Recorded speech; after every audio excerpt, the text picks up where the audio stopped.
ಇವತ್ತು ಏನು ಬೆಂಗಳೂರಿನಲ್ಲಿ BBMPಯಲ್ಲಿ ಕೆಲಸ ನಿರ್ವಹಿಸುತ್ತಂಥ ಪೌರ ಕಾರ್ಮಿಕರ ಮೇಲೆ ಬೆಂಗಳೂರಿನ 5ನೇ ವಾರ್ಡ್ನಲ್ಲಿ ಶುಚಿತ್ವಕ್ಕೆಂದು ತೆರಳಿದಂಥ ಸಂದರ್ಭದಲ್ಲಿ ಅಲ್ಲಿಯ ಒಬ್ಬ ತಾಯಿ ಮತ್ತು ಮಗ ಇಬ್ಬರಾಳು ಸೇರಿ ಪೌರ ಕಾರ್ಮಿಕರನ್ನ ಮೇಲೆ ಜಾತಿ ನಿಂದನೆಯನ್ನು ಮಾಡಿ ಅವರ ಮೇಲೆ ಹಲ್ಲೆ ನಡೆಸಿ ಅವರಿಗೆ ದೌರ್ಜನ್ಯವನ್ನು ಮಾಡಿದ್ದಾರೆ. ಇದು ಇಡೀ ರಾಜ್ಯ ತಲೆ ತಗ್ಗಿಸುವಂಥ ವಿಚಾರವಾಗಿದೆ. ಯಾಕಂತೇಳಿದ್ರೆ ಇಡೀ ತಮ್ಮ ಜೀವನವನ್ನು ನಗರದ ಶುಚಿತ್ವಗೊಳಿಸಲು ಮೀಸಲಾಗಿಟ್ಟಿರುವಂಥ ಪೌರ ಕಾರ್ಮಿಕರಿಗೆ ಈ ಥರ ದೌರ್ಜನ್ಯ ಮಾಡಿರುವುದನ್ನು ನಾವು ದಲಿತ ಸಂಘರ್ಷ ಸಮಿತಿ ವತಿಯಿಂದ ಇವತ್ತು ಪ್ರತಿಭಟನೆ ಮೂಲಕ ಖಂಡಿಸ್ತಾ ಇದ್ದೇವೆ.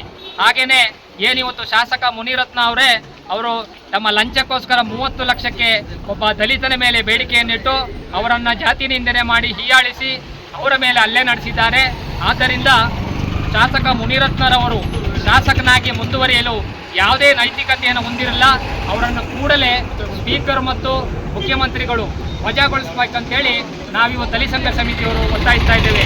ಹಾಗೆಯೇ ಕೊಡಗು ಜಿಲ್ಲೆ ಮತ್ತು ಇನ್ನಿತರ 3 ಜಿಲ್ಲೆಗಳಲ್ಲಿ ಭೂಮಿಯನ್ನು ಗುತ್ತಿಗೆ ಕೊಡುವಂಥ ಒಂದು ಕಾನೂನನ್ನು ತರಲಿಕ್ಕೆ ಸರ್ಕಾರ ಮುಂದಾಗಿದೆ ಅಂತೇಳಿ ನಮ್ಮ ಮಾಹಿತಿ ಇದೆ. ಯಾವುದೇ ಕಾರಣಕ್ಕೂ ಭೂಮಿಯನ್ನು ಗುತ್ತಿಗೆ ಕೊಡಬಾರದು.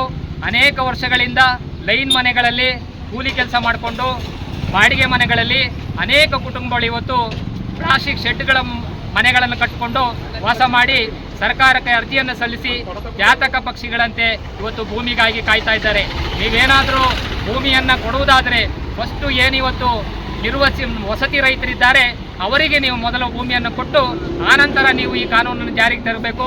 ಇಲ್ಲದೇ ಇದ್ದಲ್ಲಿ ನಾವು ರಾಜ್ಯದಾದ್ಯಂತ ದಲಿತ ಸಂಘರ್ಷ ಸಮಿತಿ ವತಿಯಿಂದ ಬಹಳ ಪ್ರಬಲವಾದ ಹೋರಾಟವನ್ನು ಮಾಡ್ತೀವಿ ಅಂತೇಳಿ ಈ ಮೂಲಕ ಸರ್ಕಾರಕ್ಕೆ ಎಚ್ಚರಿಕೆಯನ್ನು ನೀಡ್ತಾ ಇದ್ದೇವೆ.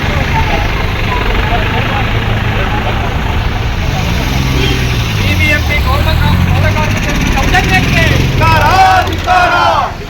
ಪೌರ ಕಾರ್ಮಿಕರ ಮೇಲೆ ದೌರ್ಜನ್ಯಕ್ಕೆ ಶಾಸಕ ಮುನಿರತ್ನರವರನ್ನ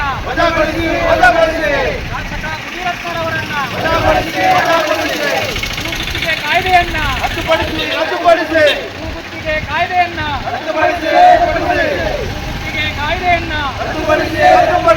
ಬೇಕೇ ಬೇಕು ಬೇಕೇ ಬೇಕು ಬೇಕೇ ಬೇಕು ಯಾತಕ್ಕಾಗಿ ಹೋರಾಟ